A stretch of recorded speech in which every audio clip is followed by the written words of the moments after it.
And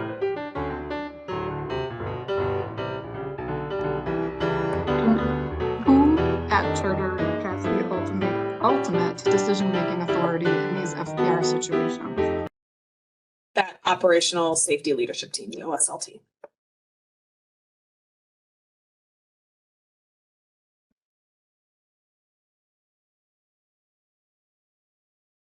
When you think of Charter Steele employees and safety expectations, would you say that following good safety procedures is a basic job expectation? Yes. Yep. Safety is one of our values. It's the first thing we talk about with new hires. It's an expectation, and people, they know it. And you said that this was a very lengthy and involved discussion with your plant leadership team. Can you just briefly review again the topics or the considerations that the plant leadership team walked through in reaching this conclusion of termination? Yes. So yeah, it was a very lengthy conversation, and I think I know what made it the longest conversation that I've been a part of is that Mr. Hunsicker was a very valued employee. He had a ton of experience, and to be very frank, we didn't want to let him go. But due to the violation and the fact that those 3 questions were answered yes, and there was no way around it based on the circumstances of the investigation, those 3 questions were yes. Yeah, we had no way around it. And the other consideration, I guess, that came up was we knew that the employee reaction to this termination was not going to be good. And we were right. There was a lot of backlash for this determination, and we had to deal with that separately, but it was a very, very hard decision to make. But we had to make it to follow our safety policies and be fair with what we were had just implemented with the FPRs.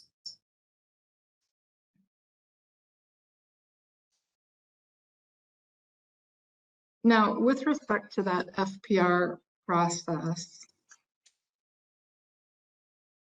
when did you start to become involved in that process or in those meetings? Sure. So I get looped in once the plant leadership is informed. Typically, that's the plant manager is the first person that's informed. They'll call a meeting immediately. So that's that investigation meeting, and that was when I was looped into it. Okay, and I'm going to go back and ask a little more generally. You talked about your employment history at Charter Steele and the various positions that you held. So what position made you eligible to become part of this process? Sure, yes. Since I was an HR partner and the HR partner representative for the melt shop, that is why I was involved in the process. So all HR partners are involved. And then again, based on your earlier testimony, you became an HR partner in January of 2020. Yes. Was the FPR process the same the whole time that you were an HR partner? No. And can you describe how that process changed? Yes. So the FPR process was actually implemented in the beginning of 2021. And that is where we had discussed before that training that Mr. Hunsicker went through in March of 21. That was the rollout of these new FPR rules. Why did the FPR rules change in 2021? We wanted to become more accountable in safety and make sure that we were applying the rules consistently across all of our plants. So we came up with this FPR policy and these guidelines on how to address safety violations that was consistent, easy to follow, and was fair and just for all employees to make sure that we were applying the rules consistently. Okay. And since 2021, when the new FPR process was rolled out, were you involved or aware of other FPR investigations? Yes. And specifically, were you aware of other FPR investigations where those first three questions were answered yes? Yes.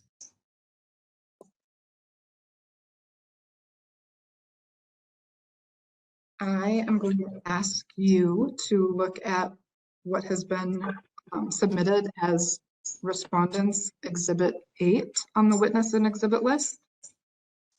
And it is marked as R41. Looks like a one-page document, Attorney Foy, is that right? Correct. That'll be marked as Exhibit 10 for today's hearing. And is this is it? That looks correct. Okay. Can I get the R number on that, please? R41. Okay. I'm sorry, Judge, did you say we're at Exhibit 10 now? We are, yes, at Exhibit 10.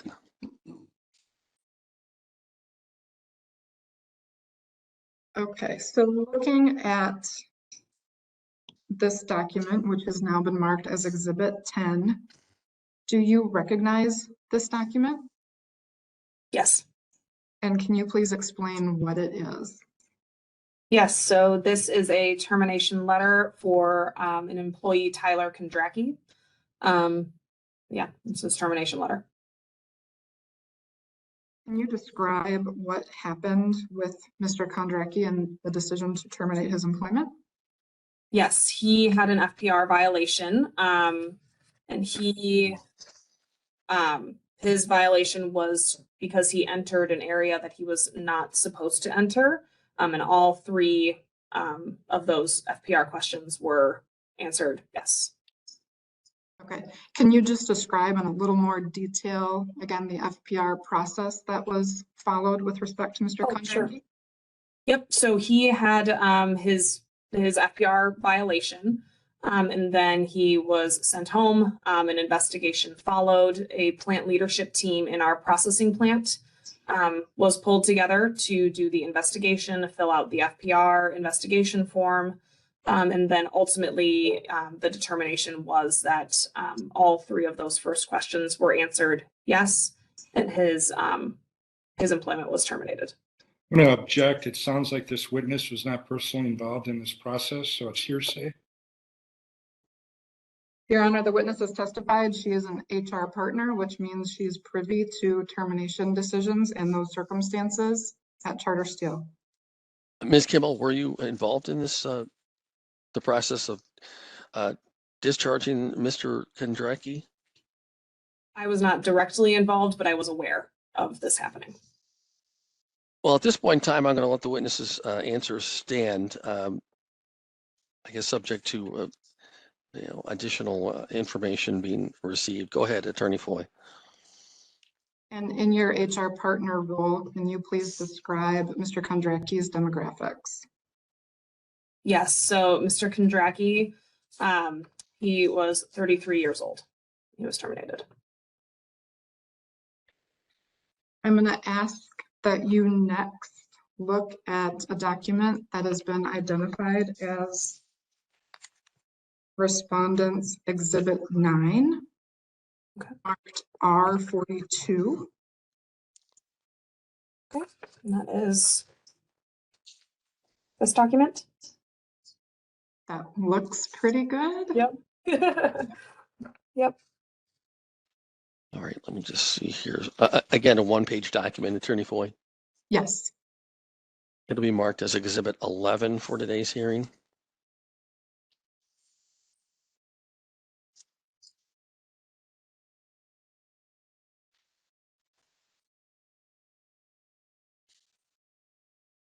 Go ahead, Attorney Foy. Thank you. Do you recognize this document, Ms. Kimmel? Yes. Can you describe what it is, please? Yes, this is Trevor Weisselman's termination letter. And can you describe, please, the events that led to Mr. Weisselman's termination? Object, no foundation. The well- foundation is that she's identified the termination letter. That's not enough. You have to establish more of a foundation, Attorney Foy, for her testimony about this document. How is she familiar with the termination of Trevor Vesselman? Okay, Ms. Kimmel, are you familiar with Mr. Visselman's termination? And Yes. how so? So he had an FPR violation, and as an HR partner, I'm aware of all FPR violations that happen. Can you describe that FPR violation, please? Yes, so Trevor, he struck another, a vehicle, forklift with another employee in it. And can you describe, please, the FPR process that followed? Yes, so Trevor had his incident. He was sent home. The plant leadership team in the processing plant was pulled together to fill out the FPR form, investigation form. They discussed, and the FPR, the first 3 questions on that FPR form were answered yes, and then ultimately led to Trevor's termination. Okay. Can you describe Mr. Visselman's demographics? Yes, he was 24 at the time that he was terminated. And Ms. Kimmel, can you please describe any FPR investigations since 2021 where those top three questions were all answered yes and the employee was not terminated? No, Why can't you describe those? because if those top 3 questions are answered yes, the employee is terminated.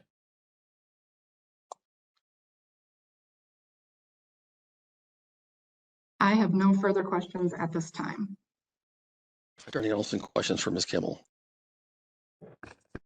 Yes, I'll stick for a moment on these last 2 hearing exhibits.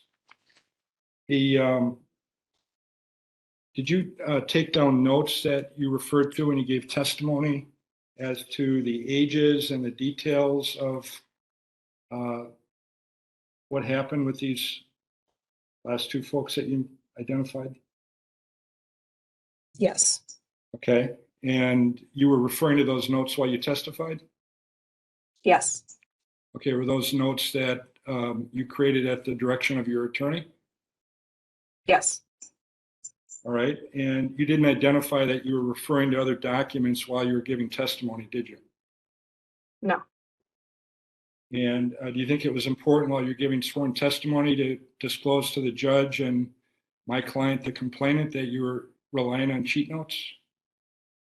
I'm going to object to the characterization of what she was doing. She's also testified that she's never given sworn deposition or sworn testimony before and wouldn't know how to respond to using notes. I think the question was argumentative, Attorney Olson. I guess you can either reformulate or ask another question.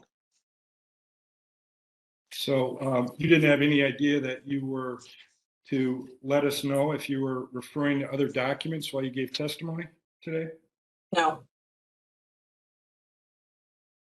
Okay, what did you do to prepare for your testimony today?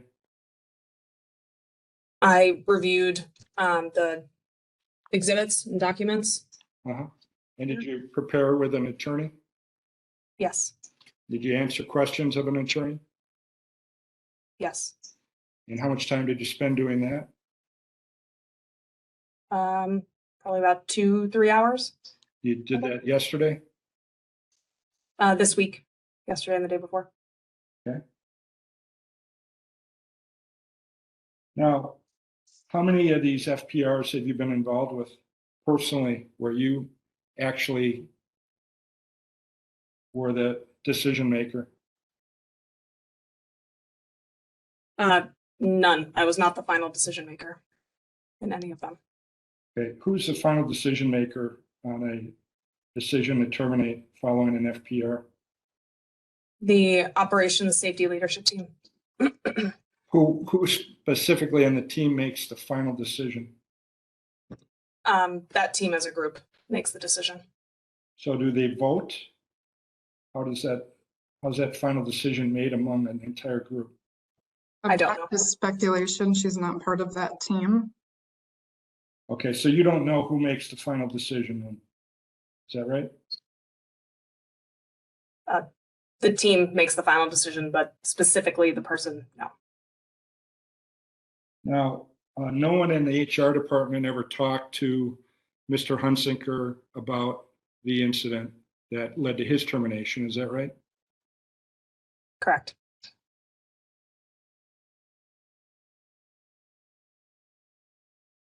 The company uses progressive discipline, correct? Correct.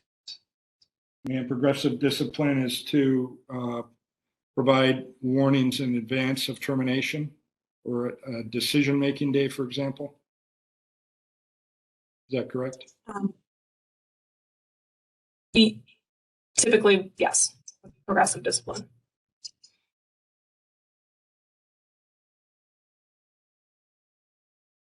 You said that the employees were upset by Mr. Hunsicker's termination. What indicated to you they were upset? I had employees ask me about the incident and talk to me about it And why were they upset? because Eric was a longtime employee and they respected him and didn't want to see him let go. Did they believe that the rules were being applied unfairly? Object to speculation. She doesn't know how other people were feeling.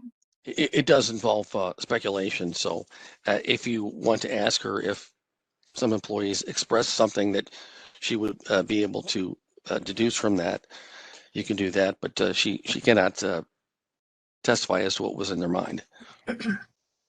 No, I'm not asking you, ma'am, to be a mind reader, but you said they were upset and they talked to you. So based on what they said to you, did they indicate that they believe the rules for safety were being applied in an unfair manner? Not that I can recall, no. So their only complaint that you heard was that Mr. Hunsicker was a long-term employee. Yeah, and they respected him.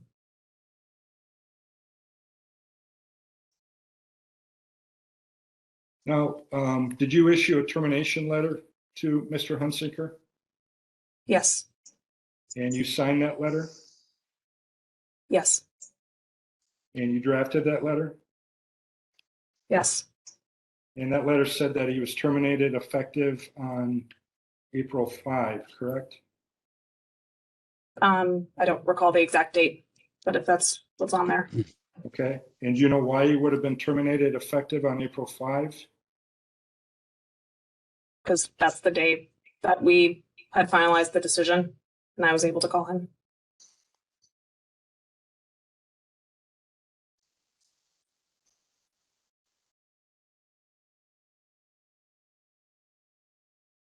Did you participate in the FPR process for the 2 lockout tagout violations that occurred on the same day?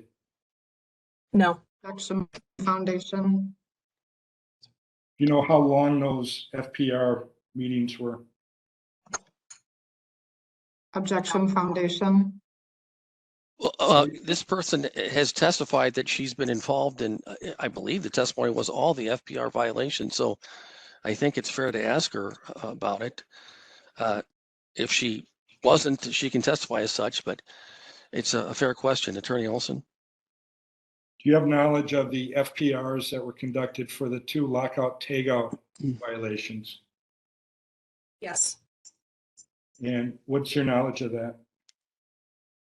I was aware that the incidents occurred, and that it was a lockout tagout violation, and that they ended with a DML. Right. And how long did those FPR meetings last for those 2 individuals? I don't know. But do you know if they were longer or shorter than the one that was conducted for Mr. Hunsicker? Object asked and answered. I'll let the witness answer, Ms. No, I don't know. You said that it was a difficult decision to terminate Mr. Hunsicker because of his longevity with the company. Is that correct? Yes. So would it have been easier to terminate the electricians for their lockout tagout violations, given that they were with the company much less time and they were much younger? No. So their longevity with the company didn't matter. Is that right? In terms of the ease in making a decision to terminate? I don't know. I was not directly involved in those conversations. Now, I think you either speculated or you gave some indication that Mr. Hunsicker was dismissive. What did he say that was dismissive? I was not directly involved in the conversation that he had with his supervisor. Well, you gave testimony that he was dismissive. So what specifically did Mr. Hunsicker say, as far as you know, that indicated he was dismissive? As far as I know, based on the investigation and what was told to me, he was angry and he had stated, what the F am I supposed to tie off to? And his general demeanor was dismissive and angry. And that was in all of his conversations with management, or one of them, or some of them? Based on what I know, that was the conversation immediately after the incident. And he had only one conversation with management? Was that your understanding? That is my understanding.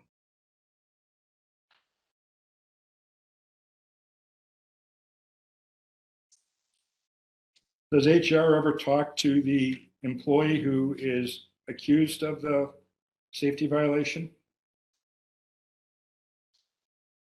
Yes. And in what instances does HR talk to the employee accused of the safety violation? Usually to clarify anything that may have happened or something we need to understand from the investigation, or if, yeah.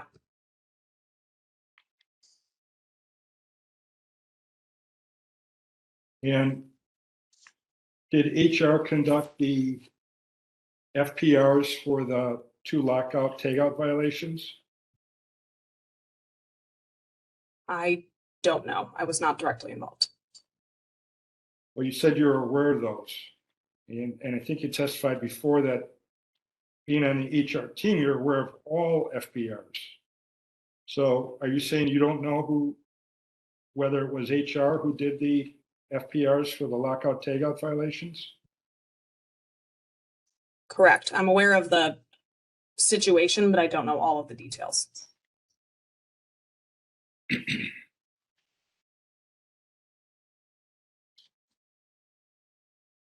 Were there any areas that you had questions about in the Mr. Hunsicker situation that you thought it'd be a good idea to talk to him about it? No. So everything was crystal clear to you based on what the management told you? Yes, based on the investigation. Mm-hmm. Now, when you rattled off all the names of the people on the safety team and their ages, you used cheat notes for that too, right? Object to the characterization of the witness's notes. It's derogatory. Well, I guess, did you want to characterize it in a different way than Mr. Attorney Olson? You use notes to rattle off those names and ages without disclosing that to the judge or my client, correct? Yes. And have you used notes to fill in details other times during your testimony today that you haven't disclosed to us? Not that we haven't talked about. If you could go back, please, to what was marked as Respondents Exhibit 4. This is at R30. Is this something that's been marked for today's hearing, Attorney It Olson? was. If so, I have to refresh my memory on what the hearing number is. It's R30, Respondents Exhibit 4.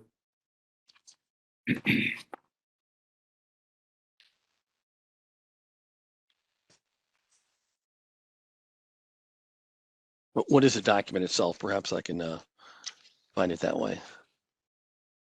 Actually, this was marked in the complainant's case. Okay, I'm not sure. so that's exhibit number 1. Is this is the FPR violation investigation? Right. So this Okay, that's exhibit 1. Hearing Exhibit 1. Okay. Better copy if we take a look then at R30, ma'am, if you have that. Yes, this one. I'd ask you to put aside any notes or other reference materials that you have, please. Yep. I have nothing else in front of me. All right, so if you look at the questions 1, 2, and 3. Mhm. With respect to the lockout tagout violations by the 2 younger employees, both employees had control that they could have done the proper lockout tagout procedure, correct? Yes. And number 3, skipping down to that question, both employees had been trained repeatedly on proper lockout tagout procedure, correct? Correct. And if an employee does not use proper lockout tagout procedure, the potential for injury would be severe, correct? Correct. All right. So the answer to all 3 of those questions regarding lockout tagout would be yes. Is that right? In that situation, I know there were other circumstances that led to the situation not being deemed severe or having the potential to be severe. Well, I'm a little concerned because you gave testimony that you didn't have knowledge of who did the FPR or the details of it. So I certainly don't want you to give hearsay or speculate on that. I'm gonna object. Those are different questions and it's mischaracterizing prior testimony. I'm going to let the witnesses' answers stand. Okay, I don't have anything further for this witness. All right, I've got some questions, then we'll go to redirect. Ms. Kimball, just for the record, let's clarify, what does FPR stand for? Fatality Prevention Responsibility. Did you have to look that up or did you know that? I knew that. And as it relates to the incident involving Eric Eden and Jaron Gilbert, both electricians, my understanding is that they could have been electrocuted in the situation where they were operating without having locked out the some part of the system. Would you consider that to be a severe consequence? So, from my understanding of what happened in the situation, the power was off to the plant, and the contractor who was helping those 2 electricians, he had locked out that machine that they were working on. So therefore, the potential of severity was very low because the machine was indeed locked out and the power was off to the plant. But there was something in addition to what they did that Eric Eden and Jaron Gilbert were supposed to do that they didn't do. Isn't that right? They were supposed to lock it out themselves. They were supposed to put their locks on the machine as well.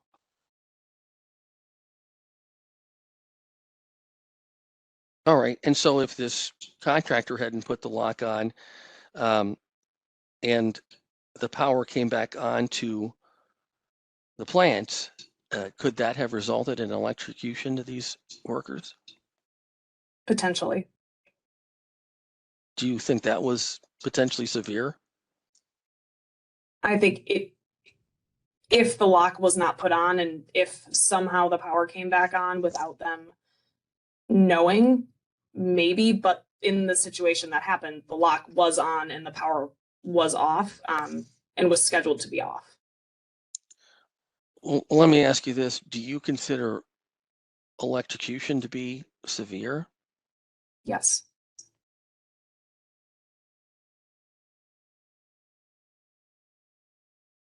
Who replaced Eric Hunsicker at his job? I am not sure exactly who replaced him. Somebody backfilled him. You're not involved in that process of hiring? They had handled that within the plant, since it was an internal move. Well, someone posted for his position and that person was placed into the position. Is that it? Yes. Do you know who that was? I do not off the top of my head remember who that was.